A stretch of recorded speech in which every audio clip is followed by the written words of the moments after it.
Hello everyone, welcome to RK tutorial. So guys, ఈరోజు మనము daily current affairs మరియు జీకేలో భాగంగా 23 జూలై 2024కు సంబంధించిన కరెంట్ అఫైర్స్ని చూడబోతున్నాము. చాలా ఇంపార్టెంట్ అండి. ఎవరు కూడా మధ్యలో స్కిప్ చేయకుండా వీడియోని చివరి వరకు చూసేయండి, ఓకేనా? మీకు నచ్చితే చిన్న లైక్ చేయండి, మీ ఫ్రెండ్స్తో షేర్ చేసుకోండి, ఓకే? ఎవ్రీవన్, మన ఛానల్లో ఉన్నటువంటి నిరుద్యోగ అభ్యర్థులకు ముఖ్యంగా APPSC, TSPSC, AP TET DSC మరియు తెలంగాణ టెట్ డిఎస్సికి ప్రిపేర్ అవుతున్న వారికి, ఏపీ గ్రామ వార్డు సచివాలయం, ఎస్ఐ కానిస్టేబుల్ ఉద్యోగాలకు ప్రిపేర్ అవుతున్న వారికి బంపర్ ఆఫర్ అండి. మరి 6 నెలల వ్యాలిడిటీతో ఆల్మోస్ట్ 20 ఇయర్స్ ఎక్స్పీరియన్స్ కలిగిన ఫ్యాకల్టీ చేత కోర్సెస్ అందుబాటులో ఉన్నాయండి. జస్ట్ 500 వ్యాలిడిటీతో 500 రూపీస్తో 6 months వ్యాలిడిటీతో అందిస్తున్నాం. అంతేకాకుండా కేంద్ర ప్రభుత్వ ఆర్ఆర్బి, ఎస్ఎస్సి ఉద్యోగాలకు సంబంధించినటువంటి కోంబో ప్యాక్ కూడా అందుబాటులో ఉంది. మరియు అన్ని పోటీ పరీక్షలకు ఉపయోగపడేటువంటి 50,000 ప్రశ్నలతో టెస్ట్ సిరీస్ కూడా అందుబాటులో ఉందండి. ముందుగా యాప్ డౌన్లోడ్ చేసుకోండి, డెమో చూసి మీకు నచ్చితే వెంటనే తీసుకోండి, ఓకే? Question number 1. అంతర్జాతీయ ఒలింపిక్ కమిటీ జూలై 12న ప్రారంభ ఒలింపిక్ స్పోర్ట్స్ గేమ్స్ 2025 ఏ దేశంలో నిర్వహించనున్నారు? ఇంగ్లీష్లో చూద్దాం.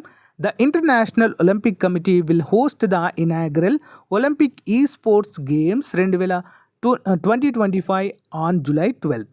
In which country? Answer option A అండి, Saudi Arabia. Inaugural Olympic esports games అండి 2025 మరి ఎక్కడ కండక్ట్ చేయబోతున్నారంటే సౌదీ అరేబియా. అంతర్జాతీయ ఒలింపిక్ కమిటీ జూలై 12న సౌదీ అరేబియా రాజ్యంలో ప్రారంభ ఒలింపిక్ ఈ స్పోర్ట్స్ గేమ్స్ 2025 నిర్వహించేందుకు సౌదీ అరేబియా జాతీయ ఒలింపిక్ కమిటీతో భాగస్వామ్యం కుదుర్చుకున్నట్లుగా ప్రకటించింది. IOC executive board Olympic sport గేమ్ను స్థాపించినట్లుగా ఐఓసీ ఇటీవల ఒక ప్రకటననైతే అనుసరించి ఈ సంచలనాత్మక దశ జరిగింది. ఒలింపిక్ గేమ్స్ ప్యారిస్ 2024 సందర్భంగా జరగనున్న ఐఓసీ సెషన్లో ఈ ప్రతిపాదన చేయబడుతుంది. మరి యుఏఈ వార్తల్లో ఉందండి. దీనికి సంబంధించిన స్టాటిక్ జీకే చూద్దాము. ఏర్పాటు 2 డిసెంబర్ 1971. రాజధాని అబుదాబి. అధికార భాష అరబిక్. కరెన్సీ UAE dirham. President Mohammed bin Zayed Al Nahyan. ప్రధాని Mohammed bin Rashid Al Maktoum. Important అండి. Question number 2. కార్బన్ ఫైబర్తో తయారు చేయబడిన ప్రపంచంలోనే మొట్టమొదటి ప్యాసింజర్ రైలును ఇటీవల రూపొందించిన దేశము? Which country recently built the world's first passenger train made of carbon fibre? ఏ దేశం అండి? Answer option B, China. Carbon ఫైబర్తో తయారు చేయబడిన ప్రపంచంలోనే మొట్టమొదటి ప్యాసింజర్ రైలును చైనా నిర్మించింది. ఇది సాంప్రదాయ రైళ్ల కంటే చాలా తేలికైన మరియు శక్తివంతమైన పదార్థము. మెట్రో రైలు సెట్రోవో 1.0 లేదా కార్బన్ స్టార్ ర్యాపిడ్ ట్రాన్సిట్ అని పిలుస్తారు. జూలై 17న తూర్పు ఫ్రావిన్స్ షాండాంగ్లోని కింగ్డావోలో ఆవిష్కరించబడింది. మరి చైనా వార్తల్లో ఉందండి. దీనికి సంబంధించిన స్టాటిక్ జీకే చూద్దాము. ఎప్పుడంటే దీనికి స్వతంత్రం వచ్చింది? 1 అక్టోబర్ 1949. రాజధాని బీజింగ్. అధికార భాష చైనీస్. కరెన్సీ రెమిన్ బి అంటారండి, యువాన్, చైనీస్ యువాన్ లేదా రెమిన్ బి. అధ్యక్షుడు జీ జిన్పింగ్. Question number 3. ప్రతిష్టాత్మక ఒలింపిక్ ఆర్డర్ పురస్కారాన్ని ఇటీవల అంతర్జాతీయ ఒలింపిక్ కమిటీ క్రింది వారిలో ఎవరికి ప్రకటించింది? The International Olympic Committee recently announced the award of the prestigious Olympic Order to which of the following? Answer option B అండి, అభినవ్ బింద్రా. వివరాలు చూద్దాం. అంతర్జాతీయ ఒలింపిక్ కమిటీ భారతదేశం యొక్క మొట్టమొదటి వ్యక్తిగత ఒలింపిక్ బంగారు పతక విజేత అయిన అభినవ్ బింద్రాను ప్రతిష్టాత్మక ఒలింపిక్ ఆర్డర్తో సత్కరించింది. ప్యారిస్ ఒలింపిక్స్ ముగిసే ఒక రోజు ముందు ఆగస్టు 10, 2024న ప్యారిస్లో జరిగే 142వ ఐఓసీ సెషన్లో ఈ గుర్తింపు అధికారికంగా అందించబడుతుంది. ఒలింపిక్ ఆర్డర్ ఐఓసీ యొక్క అత్యున్నత పురస్కారం. ఒలింపిక్ ఉద్యమానికి విశిష్ట సేవలను ఇది గుర్తిస్తుంది. నెక్స్ట్ వన్ చూద్దాం. వరల్డ్ హెరిటేజ్ కమిటీ 46వ సెషన్ ప్రారంభోత్సవం సందర్భంగా ప్రధాని నరేంద్ర మోదీ గ్లోబల్ సౌత్లో వారసత్వ పరిరక్షణకు మద్దతుగా ఎంత మొత్తాన్ని విరాళంగా ప్రకటించారు? సో అంటే ఈ యొక్క వరల్డ్ హెరిటేజ్ కమిటీ 46వ సెషన్కు నరేంద్ర మోదీ గారు ఇటీవల ఈ యొక్క ఎడిషన్ అయితే గ్లోబల్ సౌత్ వారసత్వ పరిరక్షణకు మద్దతుగా 46వ సెషన్లో మరి ఎంత అమౌంట్ ఇచ్చారనేది క్వశ్చన్ అండి. How much money donated to the world heritage committee 46th edition, ఓకేనా, for the global south heritage కాంట్రిబ్యూషన్కి.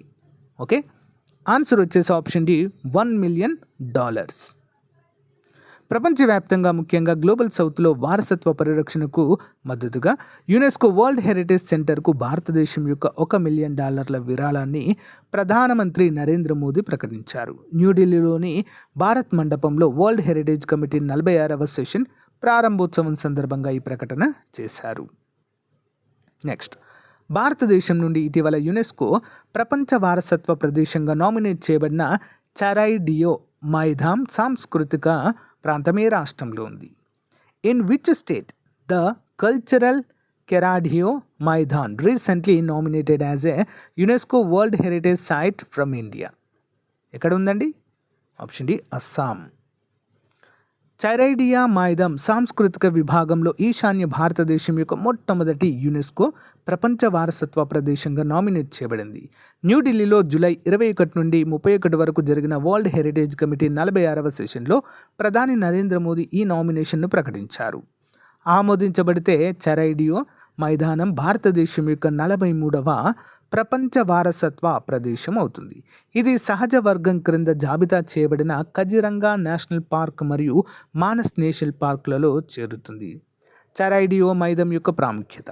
భారతదేశంలోని అస్సాంలో ఉన్న చరైడియో మైదానం గొప్ప చారిత్రక మరియు సాంస్కృతిక ప్రాముఖ్యతను కలిగిన ప్రదేశము.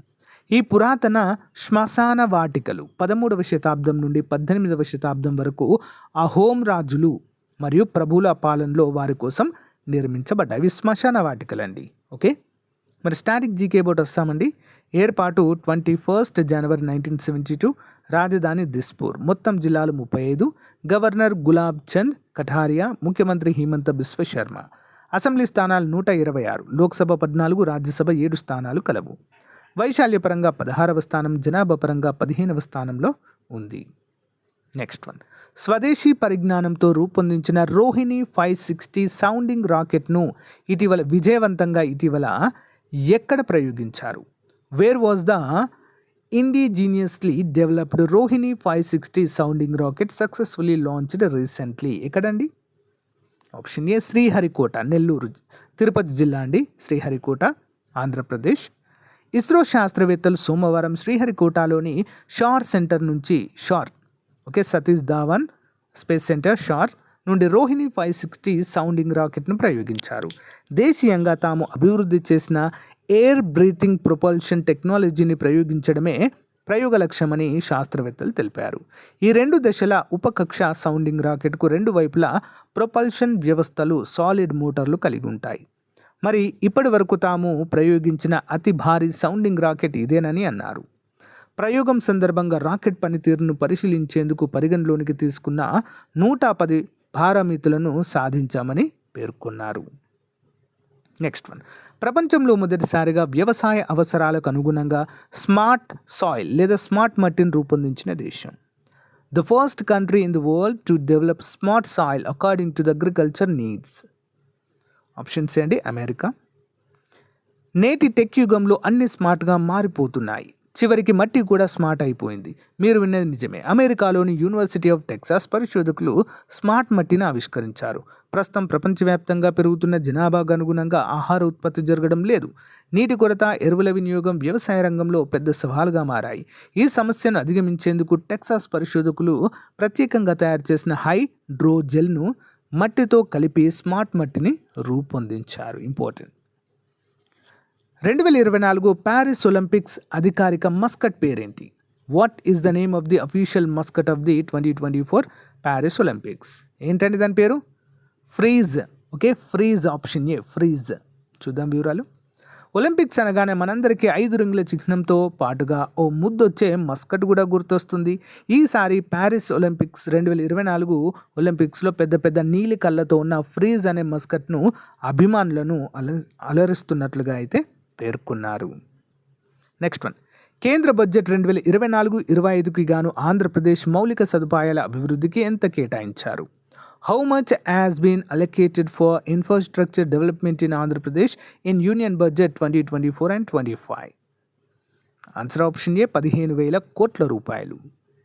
మౌలిక సదుపాయాలు మరియు పోలవరం నీటిపారుదల ప్రాజెక్టుల పూర్తి కోసం 15,000 కోట్ల రూపాయలను కేంద్ర బడ్జెట్ 2024-25లో కేటాయించినట్లుగా మరి ఈరోజు ప్రకటించిన బడ్జెట్లో ప్రకటించారు. ఇంపార్టెంట్ అండి. Additional questions. ఇటీవల వార్తల్లో కనిపించే డేవిస్ స్ట్రాయిట్ ఏ రెండు ప్రాంతాల మధ్య ఉంది? Davis Strait which has been in the news recently is between which two regions?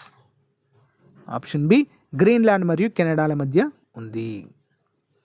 ఇటీవల వార్తల్లో కనిపించిన ఎంవీసీ చేంజ్ అంటే ఏమిటి? What is MVC change in the news recently? ఏంటండి? ఆప్షన్ బి 100% హైడ్రోజన్ ఇంధనంతో నడిచే ప్రపంచంలోనే మొట్టమొదటి వాణిజ్య ప్రయాణికుల ఫెర్రీ అంటే చిన్న షిప్ అండి. Okay. Emergency credit line guarantee scheme ఇటీవల వార్తల్లో కనిపించింది. ఇది ఏ మంత్రిత్వ శాఖ యొక్క కార్యాచరణ డొమైన్లో ఉంది? The emergency credit line guarantee scheme is recently in the news is under the operation domain of which ministry? Option C ఆర్థిక మంత్రిత్వ శాఖ. ప్రతిష్టాత్మక సంస్థ committee on space research Casper నుండి గ్లోబల్ స్పేస్ కాన్ఫరెన్స్లో ఏ ఇద్దరు భారతీయ అంతరిక్ష శాస్త్రవేత్తల గౌరవాన్ని అందుకున్నారు? Which two Indian space scientists received the honor at the global space conference from the prestigious organisation committee on space research కాస్పా? ఆన్సర్ ఆప్షన్ ఏ అండి ప్రహ్లాద్ చంద్ర అగర్వాల్ మరియు అనిల్ భరద్వాజ్. Next one. ఇటీవల ఏ రాష్ట్ర ప్రభుత్వము ఆఫ్ఘనిస్తాన్, పాకిస్తాన్ మరియు బంగ్లాదేశ్ నుంచి వచ్చిన మైనారిటీ శరణార్థులకు భారత పౌరసత్వం మంజూరు చేయడానికి ప్రత్యేక శిబిరాలను నిర్వహిస్తుంది? Recently which state government has been conducting special camps to grant Indian citizenship to minority refugees from Afghanistan, Pakistan and Bangladesh? Option B అండి రాజస్థాన్. సో గాయ్స్, ఇది రోజుకు సంబంధించిన మోస్ట్ ఇంపార్టెంట్ కరెంట్ అఫైర్స్ అండి. మీకు నచ్చితే లైక్ చేయండి, తప్పకుండా మీ ఫ్రెండ్స్తో షేర్ చేయడం మాత్రం మర్చిపోవద్దు. Thank you for support. Have a nice day. Bye.